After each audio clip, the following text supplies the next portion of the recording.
fish hook. Just break off the zip and bust open the loop.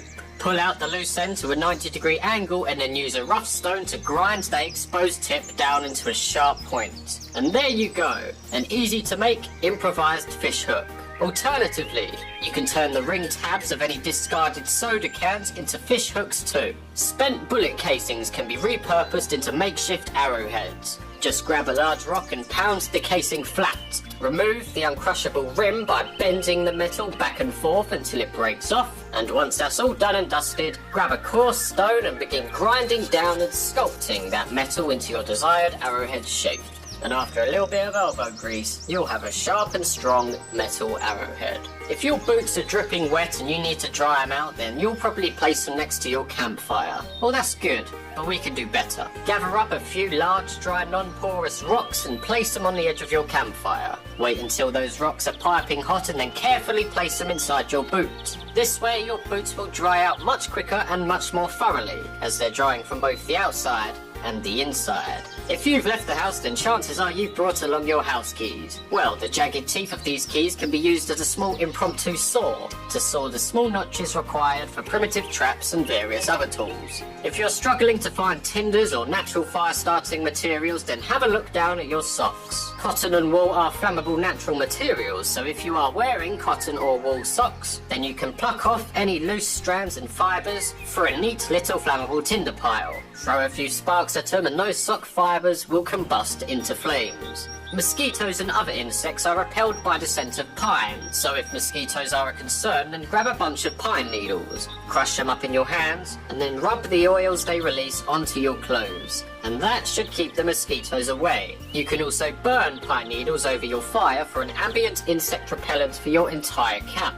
If you have no knife, but you're in need of a sharp cutting tool, then try looking around for flint rocks. These typically beige rocks with a shiny black interior can be cracked open and smashed together to chip off small flakes and fragments to have a razor-sharp edge. Consider replacing your ordinary bootlaces with 7-strand 550 paracord. So if you're ever in need of emergency cordage, then you can just pull out a few of those incredibly strong inner strands. Alternatively, you can just take off the whole bootlace for the strong string required for bow drill friction fires. Consider adding a small birthday candle into your survival kit. That way, if your lighter is running out of fuel, or you're down to your last match, then you can simply transfer the flame to the candle, which gives you a lot more time to work with it. Also, those party trick relighting candles work well as a windproof flame carrier. Many backpacks will have a soft foam padding, and in most cases this foam padding is flammable. So, for an emergency tinder, just cut out a few pieces of the foam and then vigorously drive your sparks into them to eventually produce fire. Try not to breathe in the fumes though, as they will be toxic. If your plastic water bottle has convex curvature, then if you angle it just right in front of the sun, then you can focus down the sun's rays like a magnifying glass for a Hail Mary fire-making method. If you're on the brink of dehydration and in need of some clean, safe drinking water, but all you have on you is a mere plastic bottle, then worry not, because you can still boil and purify water over the fire in just a mere plastic bottle. The plastic can withstand the intense heat of the fire without melting or deforming, so long as there is water inside to keep the bottle firm. Plastic bottles can not only boil water, but they can also filter your water too. So if the only water you have available to you is the filthy, dirty, putrid pond water, then the usual trick is to cut the bottle in half. The bottom will be your boiling cup and the top will be your water filter. To make the filter, simply pierce a few holes into the lid, and then gather up some moss, some grass and some small stones and place them all into the top half. You can now pour your filthy water through this makeshift filter and it will come out a lot cleaner.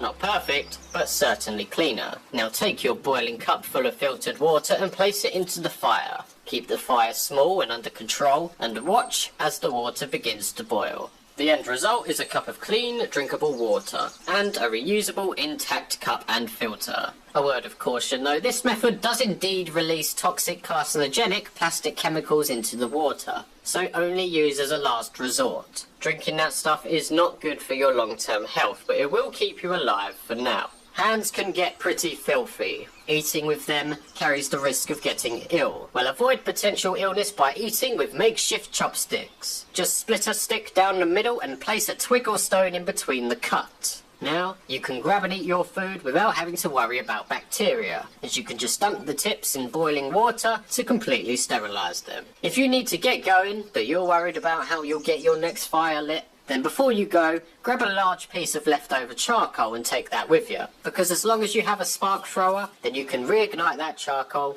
back into a glowing ember. If you happen to stumble across any discarded soda cans, then you can make a portable windproof stove, one that you can cook upon or just have as a little warm fire by the entrance of your shelter, if torrential downpour prevents you from having a fire on the outside. To make it, simply cut into the side of the can from the top down, slice across the top and bottom until you have a capital I shaped cut, and this is your window. Simply peel them open and you're good to go. Place your tinders and kindling inside the can and light it up for a portable cooking stove. Small pre-drilled ferrocerium spark throwing rods can be worked into jacket zipper pulls. With this, you'll always have an incognito fire-making device on you at all times. If your cell phone has run out of battery or is no longer working, then you can take it apart to unlock a multitude of handy survival tools. Firstly, remove the screen and all of the back screen elements. Beneath a few layers you will find a pristine mirror. You can use this as a signal mirror to reflect and flash sunlight signals into the cockpits of planes or helicopters to get their attention. Dive deeper into the phone to reveal the circuit boards. With these boards, you can do two things. Firstly, you can make arrowheads. Either carefully snap the board or vigorously grind them down against a rock into that desired arrowhead shape. These circuit boards are quite soft, so grinding them down isn't too much trouble. Secondly, you can create a sharp cutting tool. Use a rough stone to grind an angle into the edge, and you'll have a bootleg knife that you can use to cut cloth or shave wood. Also, if you carry headphones with your phone, then they can be used as wire snares for small game. They probably won't be very effective, but it's worth a shot. Behind the speaker element you will find a magnet. With this magnet you can make an improvised compass. All you'll need in addition to the magnet is a small metal strip, made either of iron or stainless steel. This could be a needle from your first aid kit, a hairpin, a piece of hair clip, or just a metal pin out of a watch strap. To make your compass, simply rub the magnet down the length of the metal pin for several minutes. Afterwards, your metal pin will now be magnetized, with both an attracting and repelling magnetic pole. Now, if this pin is given something to float upon, then it will align itself with the Earth's north and south magnetic poles, giving you a north to south directional line. This is exactly how ordinary compasses work. So grab a leaf and find the perfectly still puddle. Put your leaf onto the puddle and then delicately place your magnetized metal pin onto the leaf. It will immediately begin to rotate and eventually settle once it has aligned with the Earth's magnetic field, giving you that north to south directional line. Generally, the end of the pin that's pointing the furthest away from the sun will be north, and the end of the pin that's pointing closest towards the sun will be south. This is only true for the northern hemisphere. For the southern hemisphere, those directions are reversed. That's all for now. Thank you for watching, and peace!